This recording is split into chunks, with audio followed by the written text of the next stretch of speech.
So we're going to look at drawing some freehand shapes just using the drawing tools within Techsoft Design. So obviously we've got gridlock and we've got step lock. Gridlock tends to be quite useful when drawing things like rectangles, because we can sort of snap to the grid to ensure we get really accurate measurements. So if you look down at the bottom right hand side, you can see where it says rel, that's actually changing with me as I draw the shape, so it's sort of defining how large it is.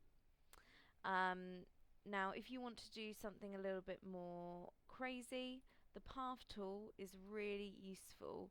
Every time you click, it changes direction.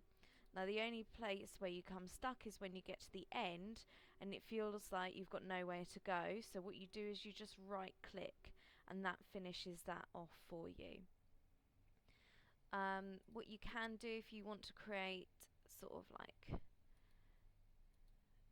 say, a step design like so, but you don't want this middle line here, you can just use the part delete tool and get rid of that central reservation to create the shape that you want there. We've also got it, say if you would like to round off the edges of your rectangle, if you go right along to the end here, draw a filleted arc between two lines. You can change the radius of this, but I'm just going to stick with 10 millimeters. If you click on one edge, click on another edge, you can see that that rounds off nicely. If you wanted to just chop a corner off, again I'm sticking with gridlock because then I end up definitely joining one edge to another. I can then just take that away.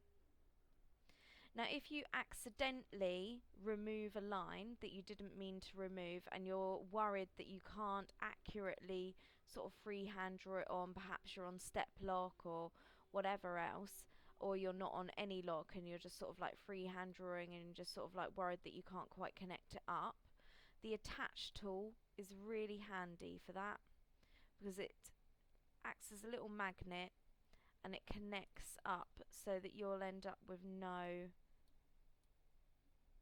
gaps.